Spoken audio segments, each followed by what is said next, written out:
India की बात करें 20 पावरफुल कंट्री यानी कि G20 के जो मेंबर हैं वो वहाँ पे जा रहे हैं, बिजनेस की बात होगी और बहुत से बायलैटरल इश्यूज पर बात होगी। इस टाइम इंडिया ने अपना जो बिजनेस पॉइंट ऑफ व्यू है वो पूरी वर्ल्ड के सामने अपने आप को मनवा लिया है। ऐसे ही है। इस टाइम वो बिजनेस में आपसे इतना को आगे निकल चुका है कि आपके सामने है सारी चीज़ें, सारे मुल्क उनके पास जा। इंडिया अपने मुल्क के बारे में और अवाम के बारे में सोचता है और यहाँ पर हुकूमतें आती हैं, अगर कोई मल्टीनेशनल कंपनियाँ यहाँ पर आती हैं तो वो पहले पूछती हैं हमारा फ़ायदा क्या होगा, हमारा फ़ायदा क्या होगा। अब तो बन चुके हैं इंशाल्लाह, और आने वाले सालों में मुझे उम्मीद है कि इंडिया जो है ना वो बहुत अच्छा उभर के आएगा और उम्मीद है चाइना से ज़्यादा प्रोडक्ट जनरेट करना शुरू कर देगा।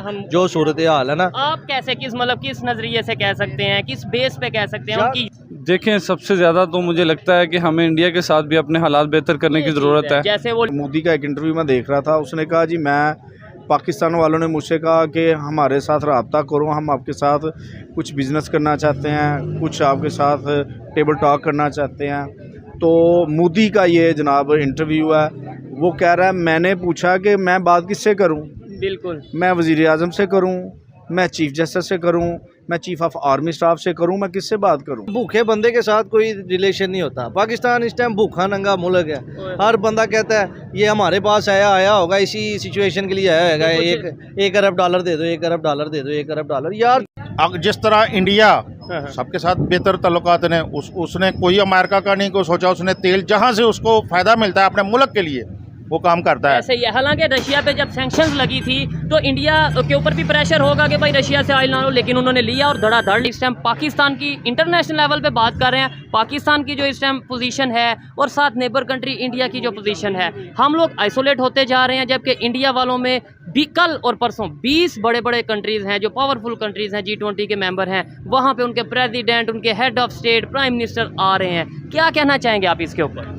सब फर्स्ट ऑफ ऑल तो सबसे पहले बात ये है कि हमें अपनी पहचान खुद बनानी चाहिए। जैसा कि हम और इंडिया और बांग्लादेश भी हम ही से वो अलग हुआ है, तो उसने अपना आप मनवाया, अपना लोहा उसने मनवाया है, मेहनत की है उसने, उसके कौम ने, नेशन ने अपना मनवाने के लिए उन्होंने बैरून कंट्री से इंटरनेशनल लेवल पे उन्होंने अपने रिलेशन जो बेहतर बहुत अच्छे बनाए हैं। और अब उनका इकोनॉमिक रेट देख लें और हमारा देख लें, इंडिया में तकरीबन 85 रुपये का $1 बन रहा है और हमारा 315 तकरीबन बन रहा है। ठीक है, ओपन मार्केट में तो 20 का भी चल रहा है और बड़ा कुछ और शायद आपको वो आपके इल्म में हो, हमारी जो स्टॉक एक्सचेंज है वो क्रैश हो चुकी है।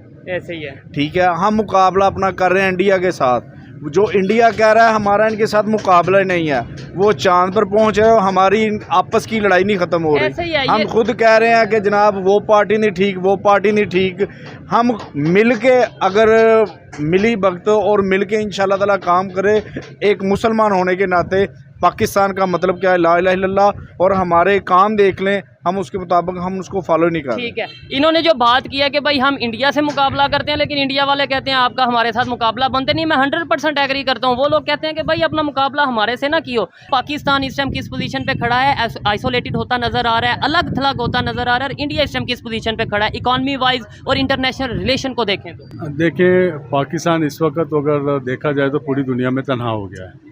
ऐसे ही है। और ये एक हमारे लिए लम्हा फिक्रिया है। ठीक है, इंडिया की बात करें, उन लोगों ने कौन सी ऐसी पॉलिसी बना ली, उन लोगों ने ऐसा क्या किया कि आज पूरी दुनिया की पावर्स वहाँ पे मौजूद हैं, पूरी दुनिया का नज़र इस टाइम इंडिया के ऊपर है। और कभी वो कहते हैं कि हम आने वाले टाइम में तीसरी बड़ी इकॉनमी बन जाएंगे, कभी वो ये मतलब अब इस टाइम वो अपनी फुल आबोताब पे है। देखें, इंडिया अपने मुल्क के बारे में और अवाम के बारे में सोचता है और यहाँ पर हुकूमतें आती हैं, अगर कोई मल्टीनेशनल कंपनियाँ यहाँ पर आती हैं तो वो पहले पूछती हैं हमारा फ़ायदा क्या होगा। यहाँ पर ये पूछते हैं हमें क्या फ़ायदा होगा, बाकी जो कुछ मर्जी हो जाए। तो पब्लिक को बाद में देखेंगे। ये बड़ी ऑथेंटिक और बड़ी ज़बरदस्त बात की है इन्होंने कि मतलब पहले कोई भी कंट्री है जब उसमें फॉरेन इन्वेस्टर आते हैं तो पहले ये देखना चाहिए यानी उस कंट्री को क्या फ़ायदा होगा। इंडिया वालों ने इसी वजह से टेस्ला वहाँ पे आना चाह रहा है, वहाँ पे बड़ी बड़ी कंपनीज, एप्पल का जो सा वो ऑफिशियल स्टोर है वो वहाँ पे हो चुका है, सैमसंग या कोई भी आप कंपनी का नाम ले लें, वहाँ पे मैन्युफैक्चरिंग हो रही है। यहाँ पे मुझे बताएं, बिजनेस भी आप लोग करते हैं, पॉलिटिकल वर्कर भी हैं, मुझे बताएं यहाँ पे कौन सी बड़ी कंपनी है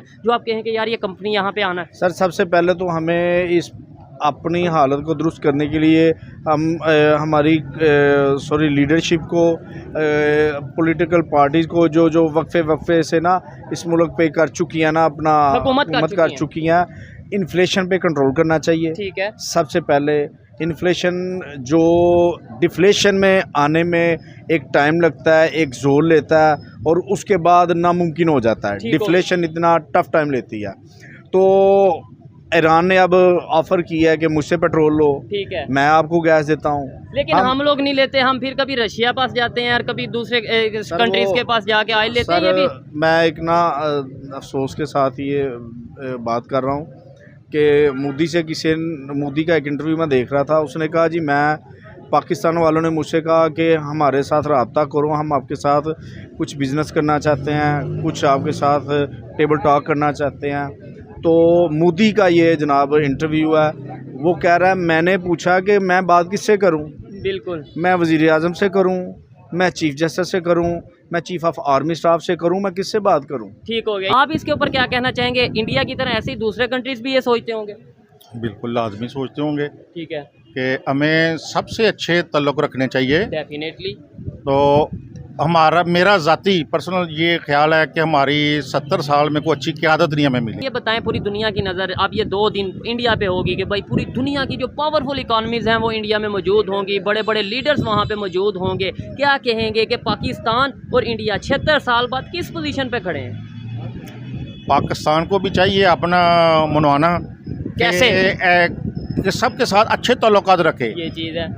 अब जिस तरह इंडिया सबके साथ बेहतर ताल्लुकात ने उसने कोई अमेरिका का नहीं को सोचा, उसने तेल जहाँ से उसको फ़ायदा मिलता है अपने मुल्क के लिए वो काम करता है। ऐसे ही है। हालांकि रशिया पे जब सैंक्शंस लगी थी तो इंडिया के ऊपर भी प्रेशर होगा कि भाई रशिया से ऑयल ना लो, लेकिन उन्होंने लिया और धड़ाधड़ लिया। बिल्कुल, उन्होंने अपना मुल्क का सोचा। ठीक हो हमारे इधर कोई मुल्क के लिए सोचता है तो सब उस पर अपना ताने उसको ब्लेम करते हैं। ठीक हो गया। तो इसलिए वो बात नहीं होती, बात नहीं बन पाती। तो इंडिया में भी बड़ी पार्टीज हैं, उधर भी अपोजिशन है, उधर भी बड़े इख्तलाफात होते होंगे, लेकिन वो जिधर कंट्री की बात आती है उधर वो यूनाइटेड हो जाते हैं। मैंने यही कहना कि इख्तलाफात हर जगह, पार्टियां हर जगह होती हैं, लेकिन जहाँ पे मुल्क की बात आती है ना फिर सभी इकट्ठे हो जाते हैं। ऐसे ही है। लेकिन पाकिस्तान और यहाँ पर पाकिस्तान का फुकदान ये है कि यहाँ पर हर बंदा अपनी ही बात करता है। ठीक है, यानी कि सबसे पहले पाकिस्तान का नारा लगता है, लेकिन सबसे पहले हम और फिर पाकिस्तान है। और ये देखें ना, ये तो एक रवायत भी है कि जैसी अवाम वैसे हुक्मरान। इस टाइम पाकिस्तान की जो इंटरनेशनल लेवल पे इमेज है और साथ ही हमारा नेबर कंट्री है इंडिया, उनकी जो इंटरनेशनल लेवल पे इमेज है,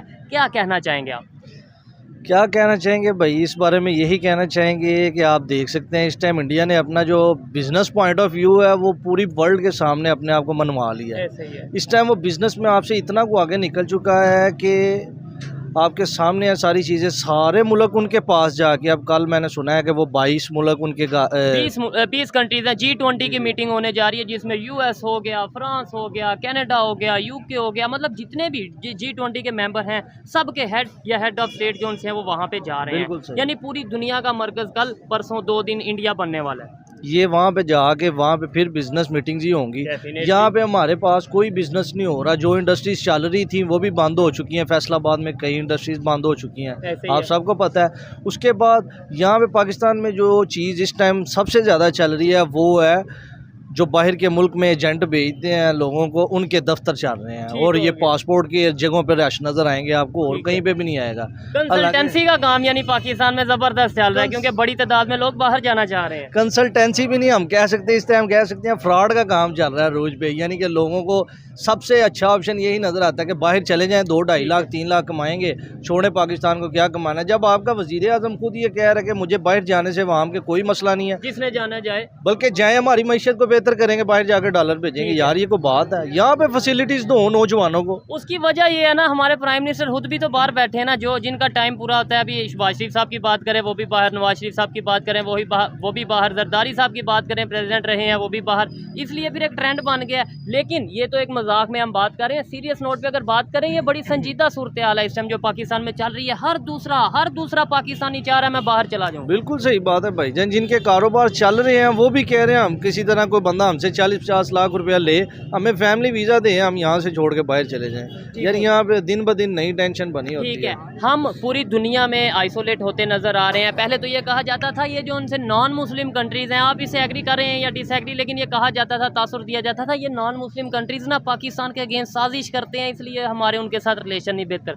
अब तो इस्लामिक कंट्रीज़ भी हमारे साथ रिलेशन नहीं बेहतर कर रहे। यूएई की बात करें, सऊदीया की बात करें, दूसरे कंट्रीज़ की बात करें, आपको लगता है कि बिजनेस डील्स हो रही हैं हमारी? बिजनेस डील छोड़ें यार भाई, मैं आपको एक छोटी सी सिंपल सी बात बताऊंगा, इंशाल्लाह आपको समझ भी आ जाएगी। देखें, जब आपके रिश्तेदारों में कोई बंदा गरीब होता है ना, उसका कोई रिश्तेदार नहीं होता ना उससे कोई रिलेशन रखना चाहता है। इसी तरह भूखे बंदे के साथ कोई रिलेशन नहीं होता। पाकिस्तान इस टाइम भूखा नंगा मुल्क है। हर बंदा कहता है ये हमारे पास आया होगा, इसी सिचुएशन के लिए आया होगा, एक अरब डॉलर दे दो, 1 अरब डॉलर दे दो, 1 अरब डॉलर। यार जब तुम लोगों ने उसे कहीं इस तरह जनरेट ही नहीं करना कि वो पाकिस्तान के लिए बेहतर बने, वो 1 अरब डॉलर, आपने उसे सिर्फ और सिर्फ ऐसा करना है कि हमने अपनी याशियों में लगाने हैं। वो प्रोग्राम आ गया, PSL का इवेंट आ गया जो आपने वो चलाना है, वहाँ पे तमाशबीनी में आपने उड़ाने हैं नई गाड़ियाँ लेके देनी है ब्यूरोक्रेट्स को या जो ऑफिसर हैं उनको। अच्छा, हम फोकस करते हैं अपना क्या नाम लेते हैं एड की तरफ, जबकि हमें फोकस करना चाहिए ट्रेड की तरफ। किसी भी कंट्री में जाए ट्रेड करें, बात करें कि भाई हम आपके साथ ये बिजनेस करना चाहते हैं, लेकिन हम कहते हैं कि हमारी कंडीशन ऐसी है, कुछ हेल्प कर दें। यार जो बंदा इस टाइम कारोबार कर भी रहा है ना, उसका माइंड यही है थोड़ा सा मैं काम करूं, जहाँ पे मुझे अपॉर्चुनिटी मिले मैं अगले के साथ फ्रॉड करूं और मैं गायब हो जाऊं। ठीक है, आपको नहीं लगता कि इस टाइम पूरी दुनिया में बिजनेस पॉइंट ऑफ व्यू से इंडिया हब बन चुका है? हब तो बन चुके हैं इंशाल्लाह, और आने वाले सालों में मुझे उम्मीद है कि इंडिया जो है ना वो बहुत अच्छा उभर के आएगा, और उम्मीद है चाइना से ज़्यादा प्रोडक्ट जनरेट करना शुरू कर देगा। जो सूरत हाल है ना कि वो चांद पे भी, अब मैं थोड़े दिनों पहले देखा है कि वो पहुंच गया है, सारा कुछ उसने वहाँ से तस्वीरें भेजी हैं। ठीक है, मिशन सन उन्होंने लॉन्च कर दिया हुआ है। यहाँ पे हमारे देख ले, नासा का कंसेप्ट ही नहीं होना है, अगर होना है तो वो अंदर ही अंदर होना है। स्पार्को है, सही है, लेकिन ये है कि वो उस तरीके से कोई काम नहीं कर